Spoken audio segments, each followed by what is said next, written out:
देखिए भाई महमूदुल हसन, ये जो आपने सवाल पूछा ना कि भी कौन लोग जो ज़हनी तरबियत में, दानिश की सतह पे, किरदार की सतह पे अच्छे, जिन्होंने असर अच्छा डाला, क्योंकि हमारे यहाँ तो ये मौक़े कहाँ नसीब होते हैं। हम लोग जिस समाजी पस मंज़र से आए हैं तो वहाँ तो ये लोग इस तरह के, अगरचे मैं ये नहीं कहता कि जहाँ से हम आए हैं वहाँ सब लोग जो है वो कोई ऐसे ही गए गुजरे थे। दे वर वंडरफुल ह्यूमन बींग्स। मोस्टली उनमें ये साधारण लोग जो हमें गलियों बाज़ारों में नज़र आते हैं, ये हो सकता है कि किताबों के हवाले ना दे सकते हों, हो सकता है ये अपनी बात को बहुत अच्छी से सब मुरतब ना कर सकते हों, लेकिन उनमें किरदार में, फ़हम में बहुत आला लोग मौजूद होते हैं। लेकिन वो जो ख़ास सवाल आपने इंटेलेक्चुअल हवाले से कहा, उसको फिर मैं दो तरह से तकसीम करना चाहूँगा। एक वो लोग जिन्होंने खालिस दानिश की सतह पे मुतासिर किया, तो सबसे पहला नाम तो डॉक्टर इकबाल अहमद का है।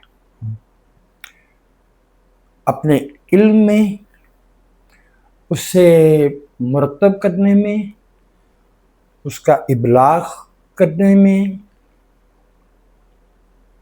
और दुनिया के जो हक़ाइक़ हैं की समझ में रेंज बहुत ज़्यादा थी ना, मुशाहिदे की भी, मुताले की भी।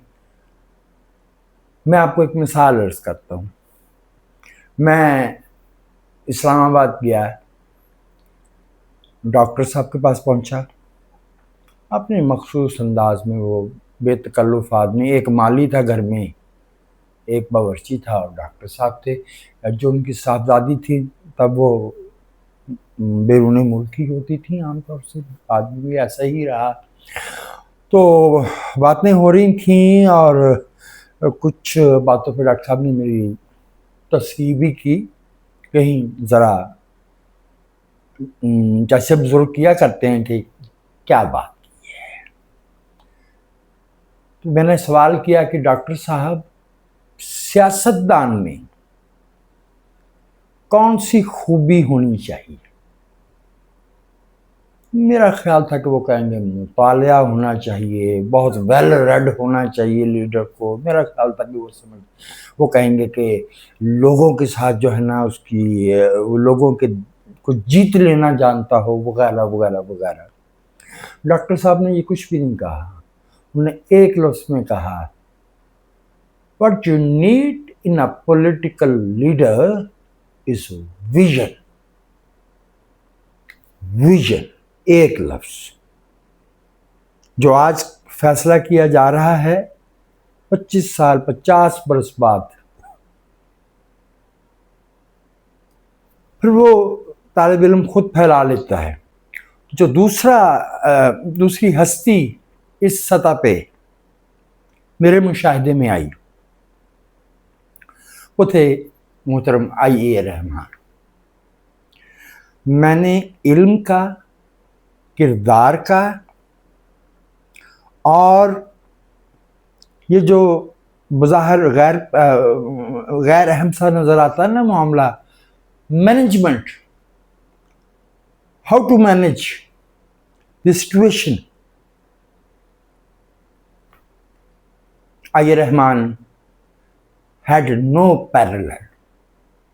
लासानी, उनका कोई उन जैसा नहीं हो सकता था।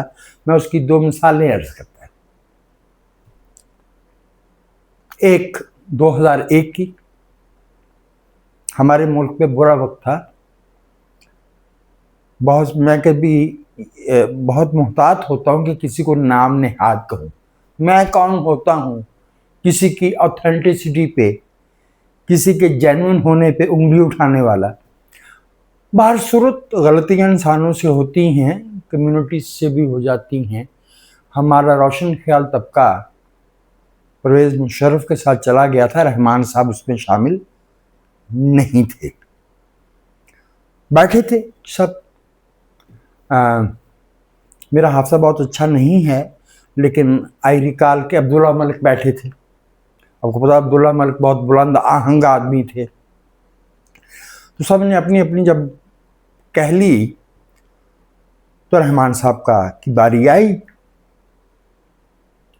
तो उन्होंने कहा कि देखिए, आज की दुनिया में वल्नरेबिलिटी बहुत बढ़ गई है। तो ये जो टेररिज्म है, किसी सियासी मकसद के लिए तशद्दुद के ज़रिए वसी पैमाने पे खौफ व हरास पैदा करना, ये जो टेररिज्म है, ये इसलिए नाकाबिल कबूल है कि आज वल्नरेबिलिटी बहुत बढ़ गई है। बाकी उसके बाद की बात, उन्होंने एक लफ्ज़ कह दिया, वल्नरेबिलिटी। वो आप जानते हैं कि उससे पहले भी कुछ हमें अंदाज़ा नहीं था कि इस सूरत हाल को, इस सिचुएशन को ऐसे एक लफ्ज़ में समझाया जा सकता है कि जो न्यूक्लियर कॉन्फ्लिक्ट है, जो ब्रिंकमैनशिप है कौमों की, उससे शुरू कर लीजिए। कोई किसी गुंजानाबाद शहर, मसलन टोक्यो या शंघाई या बॉम्बे या न्यूयॉर्क के पानी को जहर आलूद कर दे, वल्नरेबिलिटी है ना। ये न्यूक्लियर सिर्फ एटम बम ही नहीं, सिर्फ जो उसका कुछ डर्टी बम जिसे कहा जाता है, वो किसी ऐसे पागल के हाथ आ जाए, वल्नरेबिलिटी।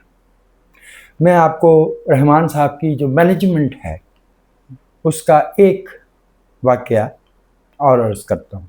मैंने तो देखा हुआ है रहमान साहब को। मैंने रहमान साहब से डांट भी बहुत खाई, क्योंकि आपको पता है कि मैं तो इतना ऐसा फ़हीम आदमी तो नहीं हूँ। मैंने उनसे शफ़क़त भी बेइंतहा पाई। 7 मई 2014 शाम को कोई 8 साढ़े 8 बजे लाहौर में ख़बर पहुंच गई कि राशिद रहमान को शहीद कर दिया गया है। तो राशिद रहमान हमारा दोस्त, हमारा साथी, हमारा रहनुमा, ये सब तो वो थे। राशिद रहमान आईए रहमान के भतीजे भी थे, क्योंकि वो सईद साहब के साहबजादे थे। सईद साहब आईए रहमान के भाई थे। तो अगले रोज़ हम में से जो लोग जनाजे में पहुंचे मुल्तान, तो कोई पुलिस के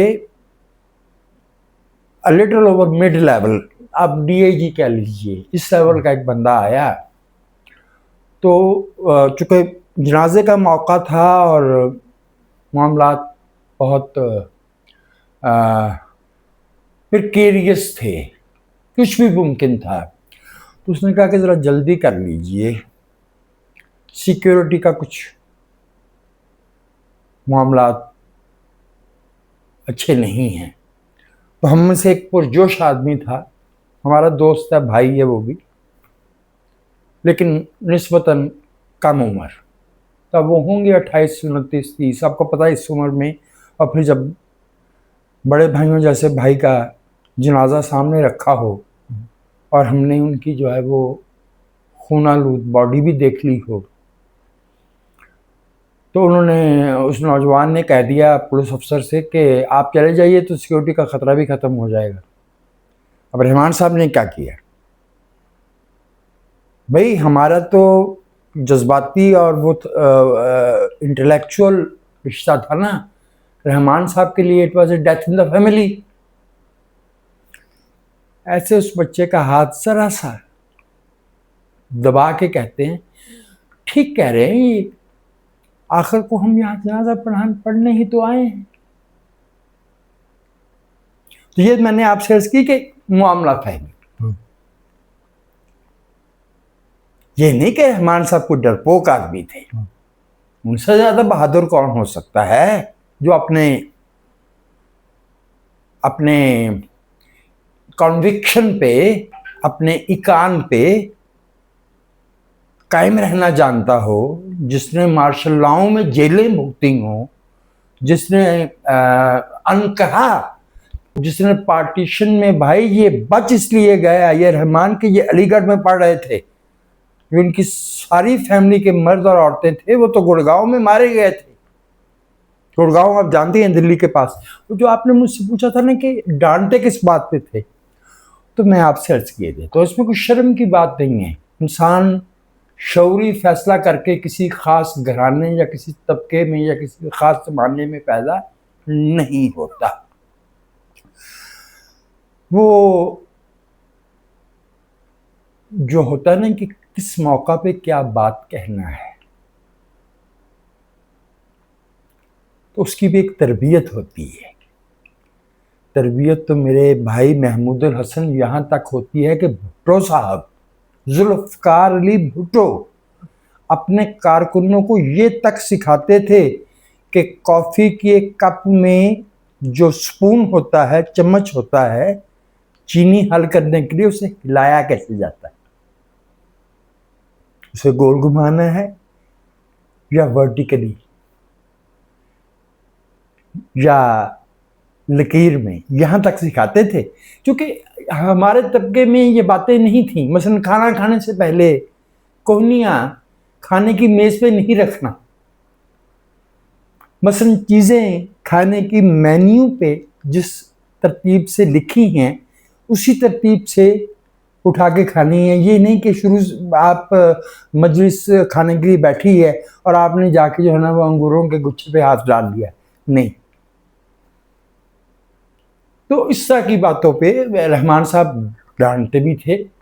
इससे भी ज़्यादा बातों पे कोई बात गलत कह दी हमने, इन प्रिंसिपल गलत कह दी, लीगल पोजीशन गलत है, सियासी पोजीशन गलत है, मैं उसकी मिसाल किए देता हूँ कि मेरे उस्ताद मोहतरम, वो ये रहमान साहब का मामला नहीं है, मैंने डांट खाई है, I am proud of it, कि जिनसे मैंने डांट खाई है उनकी डांट खुश नसीबों को नसीब होती थी। डॉक्टर मुबशर हसन ने मुझे बुला लिया, 11 टेम्पर रोड वाले घर, मलक गुलाम नबी वाली गली में मुड़े तो बंद गली है, दाएं हाथ घर था डॉक्टर साहब का, उनकी दोनों बहनें वहाँ रहती थी। तो कहने लगे कि आइए, सफ़ेद कुर्ता पजामा जो दिल्ली वाला पहनते थे ना, गोल पजामा, सुना है आप बहुत शोला बयानियाँ फरमाते हैं। मैंने सर झुका लिया, ज़ाहिर है मैं शर्मिंदा हुआ। तो उन्होंने कहा कि देखिए आपके ख्यालात कैसे ही रेडिकल क्यों ना हों, आपके मुखालिफ को कभी ये एहसास नहीं होना चाहिए कि आप इस कदर कट्टर और बंद जहन के आदमी हैं कि आपसे बात ही नहीं हो सकती। जिस दिन आपका ये तासुर चला गया, you are a failed political worker. तो डांट तो भैया हमने खाई, लेकिन वो जो आपने ये फरमाया ना सियासी और तारीख के इल्म पे और इल्म की दुनिया इंटेलेक्चुअली, तो वो तो ये, लेकिन इंटेलेक्ट की एक सतह इससे भी ऊपर निकल जाती है। वो सतह है जो आपको तहजीब और तमद्दुन सिखाती है। उसमें अगर मैं एक नाम लूं, सीखता तो इंसान सबसे है, जो सीखता नहीं है दूसरों को देख के वो कोई पत्थर का मादू ही होगा। भाई हमने तो मुजीबुर रहमान शामी से भी सीखा, अताउल हक कासमी से भी सीखा, मुन्नू भाई से भी सीखा, अब्बास रशीद से भी सीखा, उनको देख के ही सही, बराह रास्त ऐसा नहीं रहा। अफरा साहब खटक से सीखा, परवेज रशीद साहब से सीखा, मैं कम उम्र था, लेकिन 89 में इंतकाल हुआ, अगस्त में, गौस बख्श जिंजो साहब का। मैंने इस पाए का सियासी उस्ताद नहीं देखा। वो जो तमद्दुन की सतह पे तालीम है वो मैंने इंतज़ार हुसैन साहब से पाई। यानी हर इंसान ने रुखसत होना है, किसी के यहाँ से जाना तय है, वक्त और तरीका कार तय नहीं है। जाना तो है, लेकिन मैं इस इत्मीनान के साथ दुनिया से रुखसत होऊंगा कि मैंने इंतज़ार हुसैन की आंखें देखी हैं, उनकी आवाज़ सुनी है, उनकी निशस्त व बर्खास्त देखी है। हमने इंतज़ार साहब को बहुत लड़के जीता। लड़ने का मतलब ये नहीं है कि उनके साथ कोई तू मैं तूतकार होगी, ऐसा नहीं। हमें बताया ये गया था कि ये तो बहुत गलत आदमी है, ये तो कदामत पसंद आदमी है, रजत पसंद आदमी है, पीछे की तरफ मुड़ मुड़ के देखता रहता है, और जुबान देखो ना, ये वो ले आया है मीरठ से कहीं से।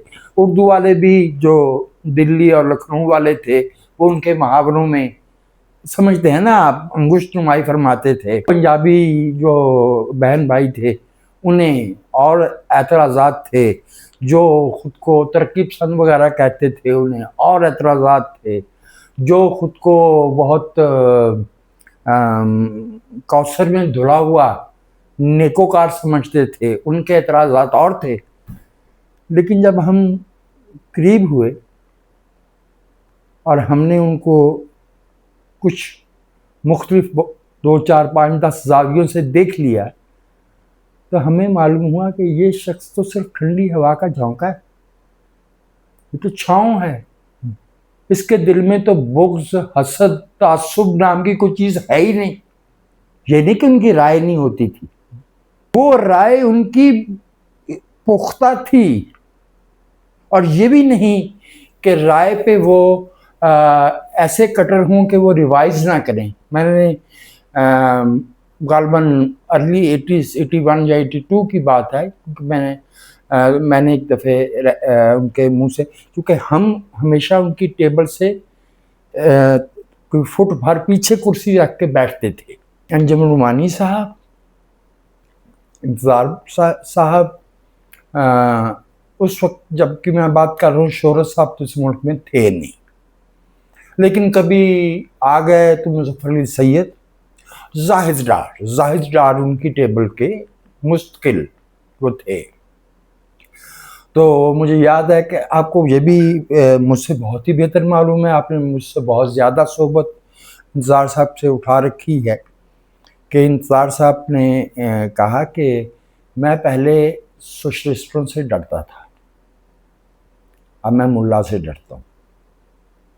ऐसा भी नहीं कि वो कोई ऐसी संगी चट्टान थे, पत्थर की ऐसी कुछ सिल थे जो हालात व वाक़यात से मुतासिर ना होती हो। लेकिन इंसान को मुआशरे में रहना कैसे चाहिए, अदब आदाब क्या होते हैं, अदब की स्पिरिट क्या है। इस ज़माने में जादुई नसरनिगारी कर रहे थे और बाज़ आफरीनी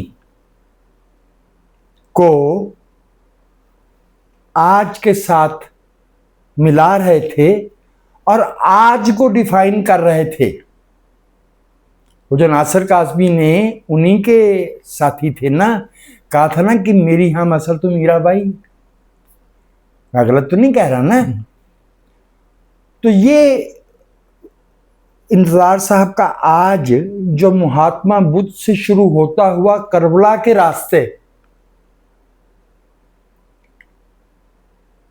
आज के जदीद तरीन ख्यालात तक पहुंच रहा था, और सिर्फ पहुंच नहीं रहा था, उसके साथ साथ इवैल्यूएशन भी कर रहा था, उसको परख भी रहा था, उसमें जो कंकरियां थी वो भी निकाल के फेंक रहा था, उसमें जो हीरे जवाहरात थे उनको जमा कर रहा था।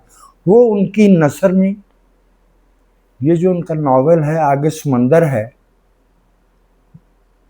ये उन्वान उन्होंने कहाँ से लिया भाई? ये वो स्पीच है जो अयूब खान ने महाजर डोमिनेटेड कराची में 1964 में की थी, फातिमा जना हमारे जलसे से पहले।